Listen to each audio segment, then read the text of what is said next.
All right, you guys may have noticed I have a black gi on now. I think that'll help differentiate our bodies a little bit here. I probably should have thought of that earlier, but this will probably help. All right, we're gonna go into something called the lumberjack sweep, and the next video is gonna be something called the tripod sweep. A lot of people call these the white belt sweeps because they're very easy to hit.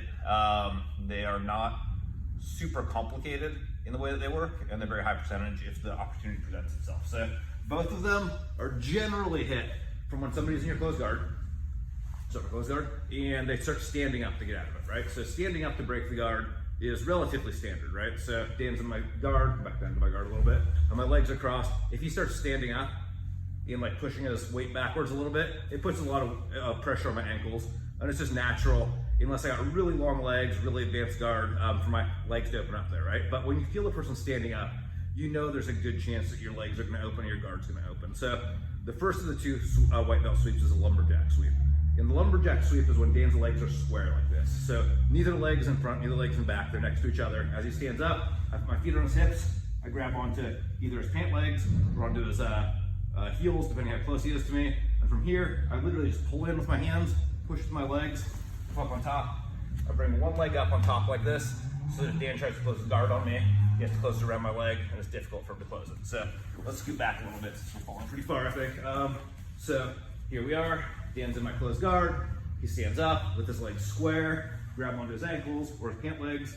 My feet go onto his hips right here. As I stand up a little bit straighter, just so straight up the upper body, just so I can see the effect of it. So they call it the lumberjack sweep because at some point, Dan sort of hits this tipping point where as he starts to fall, he's gonna fall like a tree. Like there's no base behind him and there's no way that he can stop himself from standing back up. So that's where the name, sort of like the timber effect.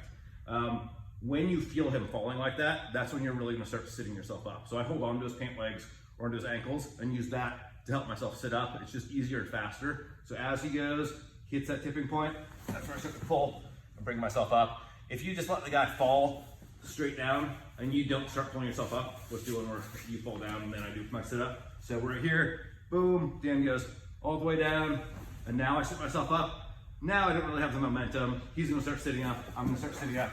We're gonna get into this race to get on top. So not a super complicated move, but it is important in my opinion, as you push the guy to sort of get a sense when you're drilling of where that tipping point is, where right here, Dan can still stand up. He can still stand up. He can't, I start to down. I bring myself up. So let's do one at a slightly different angle, just so you can see it. So let's do one right here. We're in closed guard. Dan stands up. His feet are square. So since his feet are square, grab his ankles or his pant legs. Both feet go square on both hips. I can pick up my hips if I need extra power. Push down. As he comes, my legs come back in.